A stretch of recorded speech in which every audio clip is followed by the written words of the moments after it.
Тэгээд л кондуктор гэрээс нь аваад л зүнхний нүрэлээ тэгээд л гараад. Ер нь их эвсэг энэ дандаа ээжнүүд байхгүй бидний. Тэгээд кондуктор ижи хаагүй болцол ийм усуудтай хамт сайхан ажилласан, сайхан явсаасан байна. Хамт олон чинь дандаа баазтай их барига дотроо бас их нөгөө баригадуудыг бодвол их эвсгээр их нэр хүндтэй ах зах сайтай гэх юм уу одоо бохоогоо дорж байгаа энэ төргээд лотлоочод бас нэр чинь араас шахаал график олж чадахгүй цаг гэдгийг их бариулж явдаг байсан. Тэгээд одоо сонирхолтой гэж ярих нь би нэг юм хэлье. Энэ сэргэл ингээд энэ курс төгсөөд ирсэн. Наа затус чинь буудал зарлах микрофонтой. Тэрийг барьдаг хүн байхгүй. Манай нэг жолооч зайл тайлгаач болсон. Тэр болох тэр би орос хэлэнд муу хэл муу гэд ярихгүй. Тэгээ сэргэлээ ярьж байгаа нь зочин өвчтөө хөнгөн сугаараа дугуй муутай шүү гэж хэлсэн. Манай баазын нэг жолооч байлаа нацаг гэдэг жолооч. Машин явж байгаад унтарцсан. Миний машин унтарчлаа гэд дээгүүр нь задалсан чи харин жанамаа гээдсэн дахиж байсан. Тэгээд замд араас ирсэн жолооч олоод ирж байсан удаа би. Их сонин хөгжилтэй явдал. Хөгтөө явдлууд их гардаг байлаа. Тэрний нэг нь болохоор одоо нэг 17 цагийн үед би сургуулийн урдуур хүүхдүүд дөнгөж хичээл тараа явж байхад нь сургуулийн урдуур явж исэн чинь миний машины уртлын дугуй өнкрөөд ингээд явчихдаг юм байна. Тэгээд одоо уртлаараа ингээд одоо машин маань хамраа ингээд юу ягаад зогссон. Би ичээд гарч гардггүй. Хүүхдүүд сургуулийн одоо тэр 2 3 дугаар ангийн хүүхдүүд ингээд тойроод ингээд шавчхаад би ичээд гардггүй. Тэгж байгаа цүүлд нь бүр хүүхдүүдийг явсан хойно нь орой 7 8 цагийн анзаа гарч одоо дугуугаа авчиж дугуугаа ингэж хийж исэн. Одоо тэгээд тэр зээр алхахыг болвол тэгсэн ч бааш тэр өвс тээврийн график дээр л. Орой за зээрэнд явна. Цагаан зээр очиргүй дээ зүүн чээс хатэр. Зээрэнд явна. Тогоон дээр осоо гэдээ гал дэлж бай. Гिचгээд толгаадаг бол торгаадаг нөө гэсэн дөрвийн гэтэл явсан шүү. Тэгээд яваад гэсэн алга бас. Шөнжин бижигнүүлчээл үүр цайж хад ч юм уу ирсэн гэж. За өнөөх чинь шүнж явлаа нэг аах юм алж авчраа одоо өнөөхөр аялал болох гэж бөө ажил олдон доо гэдэг нагаал сэлээс мэлээсэр галчмаа тогооч могооч график дээр ажиллаж сонсоод гэж бодсон. За яасан бэ нэхлэн хэдийг авчруугаа хийж гэсэн. Алаагүй ч гэсэн амраагаагүй дээ гэж байсан. Шүнжин тоолгоцхоо тэгээд хүрээд. Алсан ч юм байхгүй тэгээд. Янз бүрийн болонтой байж чинь. Манайг ажилд орсон зүйл нөгөө их цас ордог чинь. Цас ордог жил чинь тэр намар шүү дээ. Намайг ажилд ордог. Урд түргэнээ цасан суучаал өглөө шугамд гараад.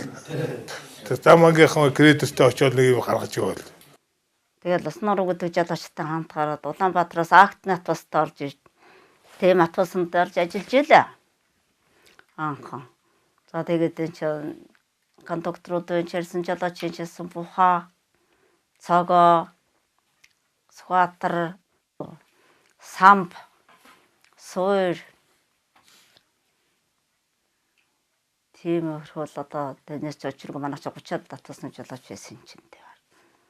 Тийм ээлж 2 ээлжээр гардаг автобус байлаа. Нэг гарахтаа 6 автобус гардаг байлаа. Тэгээд нэг ээлжинд. Тэгээд кондукторууд болохоор ч цэвэл гоо энэ нас наран гэрэл дуламсран би өөрөө мөнхөө гэж байсан. Ишээч одоо бүрвэ гэж кондуктор байсан бас. Ишгэ гэж байсан. Ашиж юм бэлээ. Бага да одоо энэ кондуктор гэж нараа байсан. Оюун бүргэж хэн гэж байсан бас. Мөнхөө гэлцээ оноо хэнийг хэл. Ариун сайхан гэж байсан. Эдгээр хүмүүстэй л ажиллаж байсан да. Баазан хамт олон гэж бол үнэн сайхан ажилчид байсан. Дарга цэргээс аваад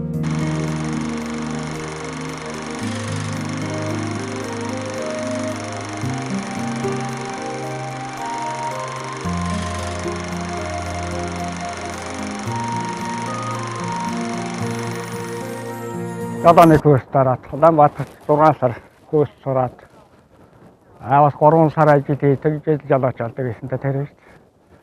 Тэгээд жолооч болоод ирээд шууд баацтаа 11-р бац. Эхэлж ороод бас юуны дуудлагын тэрэг 69 А69 гэж байсан. Тэрийг бас нэг жил гараад яат. Дараа нь даргын жолооч бас 3 жил хийгээд яваад. Тэгээд 79 оноос л мандах сайхны шоотонд явж эхэлсэн дээ. Мандах сайхны шоотонд ч 10 хэдэн жил явчих одоо 92 он хүртэл. Шоотонд одоо гол нь хүн таацсан шоотон хэвлэл юу багтал цаглаа бүх юм цагтгаад нь хөрөх. Яг л юу асан цагтаа тавуулсан цагтаа явж. Тэнд ч гэсэн улсууд бас яг төдөн цагтыг нэг хөлөөж байдаг. Тийм учраас бол саатлахаар авахгүй л явах шаардлагатай байдаг байсан та. Тэр үед манай энэ шоотон тавир гэдэг бол маш их хариуцлагатай. Цаг тухайн үеийн асуудлыг гоцсогон шоотонгоор хөргөдөг байсан учраас их хариуцлагатай байсан. Тэр үеийн жолооч мандах сайхан дулаан чиглэлийн аймгийн шоотон гээд Эрдэнэт гэдэг жолооч явж байлаа. Тэр Эрдэнэт гэдэг жолооч бол тэр цаг тухайн үед ажлыг хийж байсан, сайхан хийж байсан. Тэгээд 12 суманд 12 шоотонгийн жолоочтой ажил үйлчилгээ явуулж байлаа. Энэ ажил үйлчилгээг явуулж байсныг одоо энэ мандах сайхан дулаан цагаан сургаан гэдэг цагаан сургаан зэсмэл үдээний ард газрынхан бол хөөцөд сайн мэднэ. За манай тээвэртийн дундаас бол маш олон хүн улс аймгийн аварга цол 30 гаруй хүмүүс бол улс аймгийн аварга цол хүртсэн. Байгууллагын аварга цолоор бол давхурдсан тоогоор 70 гаруй хүн энэ хугацаанд төржсөн юм аа. 1990 оныг хүртэлх хугацаанд.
Эвийн сайхан тэнгэр цэлмэг байх болтугай. Эвийн сайхан дууд суйратаж байх болтугай.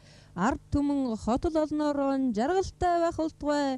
Ариун үс бүхэн дэлгэрч байх болтугай. 90 оноос тээврийн байгууллагын бүтэц зохион байгуулалтын хувьд бол өөрчлөлт орсон. Тээврийн газар, тээврийг удирдах газар маань тээврийн газрын зохион байгуулалтанд орж энэ зөвхөн улс хоорондын болон хот хоорондын тээврийг хариуцдаг. Бааз нь бол биеандаа тусдаа гарч ягаан таслараар анх 20-30-аад хүмүүс автомашина хувьдаа аваад 92 онд Алтан жолоо хувьцаат компани гээд байгуулагдсан. Ер нь Алтан жолоо компани ч нь бол компанид бүх тээврийн хэрэгслүүдийг шилжиж очиж ажиллаж исэн. Тэгээд зах зээлд оруулахын тулд нөгөө хувьд шилжүүлэхийн тулд зайлшгүй нөгөө түрээсийн гэрээ гэдэг юм хийлгэх шаардлагатай болж 90-91 онуудад түрээсийн гэрээгээр бүх жолооч нараа ажилуулад энэ дундаа дийлэнх хэсэг нь бол ачаа тээврийн жолооч нар бол түрээсийн гэрээгээр ажиллаж эхэлж байсан. Тэгээ 92 онд ерөнхийдөө хувьчлагдаж баг бүрэн дууссан да. Энэ хувьчлалын ажлыг бол одоо манай энэ баасанжууд арга бол нэлээд сайн зохион байгуулж ажилласны хувьд бол одоо юу гэдэг бусад салбарууд ч гэсэн ер нь хувьчлагдаад явж исэн үед бол манай тээврийн салбар, манай аймгийн энэ тээврийн байгууллагыг бол маш зүйтэй хувьчилсан гэж сүүлд одоо холбогдох хүмүүс бол бас их дурдж ярьж идэг юм байна лээ. 91 оны үед одоо ардчлалын юугаар ард салхинд одоо манай баазад бас нөлөөлж ардчлан тээврчдийн холбоо гэдэг юмыг анх санаачилж ингээ баазынхаа хэмжээд тээврчдийн холбоо гэдэг юмыг байгуулж ажилласан. Тэгээ энэ маань цаашаа яваад баазын хэмжээнд биш аймгийн хэмжээнд болж усны аж ахуй, нэгдэл дундын үйлдвэр, ахуй үйлчилгээ болон бусад газруудын жолооч нараа тээврчдийн холбоонд хамрагдаж тээврчдийн үйл ажиллагааг одоо дэмжиж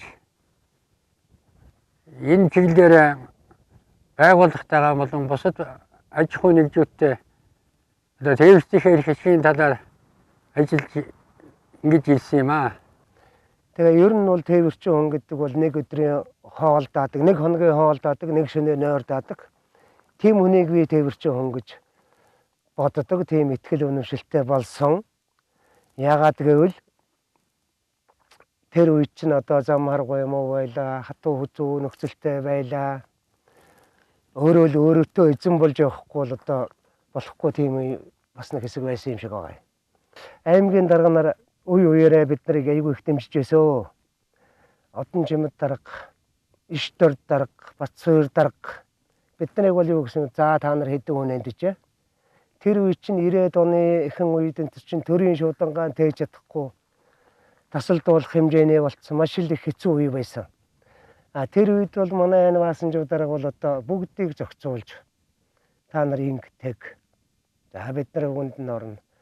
Тэгээд хувийн хвшлийнхэнтэйгээ их сайхан харьцаад анхал одоо хувьд одоо тэр үе чинь машин дээр гарч байлаа шүү дээ. За тэгээд ямар ч үсэн энэ дорногоо явахт бол төрийн шуудангаа тасалдуулаагүй гэж би одоо боддог. Тэр бол одоо энэ манай тээвэрчдийн гавьяа. Зах зээлийн эдийн засаг шилжээл нөгөө 91 он гал яасан чинь нөгөө хувьчлал авалдаад тэгэл хэдэн мундаг одоо нэг жоохон толгойн мундаг ажиллах гэсэн хүмүүс юм байна л да. Тэд нөгөө түрээсийн хэсгийн тоо уртчлаад тэрнийх нь ахлагчаар бас ажиллаж байсан. Жолооч нар бол зүгээр явж ирээл нөгөө компанитайгаа л яадаг гэсэн шүү дээ. Тэд нар бол бас нөгөө мөнгө нь арай илүү одоо явсан тэр боддог юу шүү дээ. Тэр энэ тэр өөрсдөн дээр илүү юугаа авдаг. Тэгээд биднес 90 онд түрээс хийгээд түрээсээр ажиллаад 92 онд нь түрээсийн жолооч нарыг хөвчлөлт одоо юу хамаарагдуулсан. Тэгээд би одоо цэнгэр таслаар авч ирсэн одоо ерөнхийдөө цэнгэр таслаар нь 36 мянга орчим төгрөгийн орчим үнэтэйгээр авч ирсэн санагдж байна. За яг машина аваад яг энэ 90 зам үүдийн хооронд яг явсан. Ер нь 94 оноос баг эхэлсэн тэр 90 зам үүдийн хоорондох юу. За тэрнээ эхлэлнийх нь хүн ер нь баг. Алтан шарыг манай баазан жолоочтой алтан шарыг ариат намнун сурна гэж юм байсан. Тэр бид хоёр бол ер нь баг тэр одоо энэ юуны хата энэ улс хоорондын тээврийн баг ангадах чинь гэж хэлж болно. Одоо мэд хосод зондон 94 оны хавраас 4-5 сараас ер нь анх эхэлсэн. Алтан жуулаа компанич одоо энд дуудлагын дараа нас дуудлагын зэрэг явуулна, автобус үйлчилгээ явуулна. Цаашинтай ард иргэдэд. Одоо өдий зэрэгтэй 17 жил ажиллаж байгаа энэ Алтан жуулаа компанид асуурч хийжсэний ач авъя байна. Аймгийн одоо автотээврийн салбарын өнөөгийн байдлын хувьд бол ер нь бол тээврийн салбараар хувийн хвшээс хилцээ өрсөлдөөний зарчим дээр явж байгаа. Манай аймгийн хэмжээнд бол одоо зохицох тээврийг бол